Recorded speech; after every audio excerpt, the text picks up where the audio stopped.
Welcome to day 4 of our 30 days of fasting. Today we are reading from Ezra chapter 8, verses 20 through 24. Verse 20 says, "Also of the Nethinims, whom David and the princes had appointed for the service of the Levites, 220 Nethinims. All of them were expressed by name." Verse 21, "Then I proclaimed a fast there at the river of Ahava, that we might afflict ourselves before our God, to seek him a right way for us and for our little ones and for all our substance.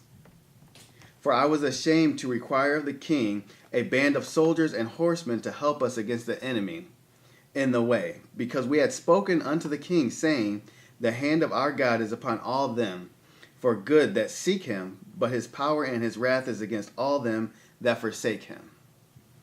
Verse 23, "So we fasted and besought our God for this, and he was entreated of us." Verse 24, "Then I separated 12 of the chief of the priests, Sherebiah, Hashabah, and 10 of the brethren with them." So as we're beginning day 4 of this time of fasting and continuing really from our time of prayer from the previous 30 days, we want to get in this place and we can see and glean from this passage of scripture a couple of things. The first being that they proclaimed a fast, the prophet proclaimed a fast for the children of Israel so that they could, one, have safe journey. He called it a safe passage in the right way. But they wanted to have a safe journey. And two, they wanted the protection for them, their little ones, and their substance. They wanted everything that was them, everything that they were taking with them, they wanted that to be protected from the enemy that could be waiting for them. And then two, they didn't want to depend on the king for protection. They in essence really bragged, saying God would protect us. God would protect those that worship him.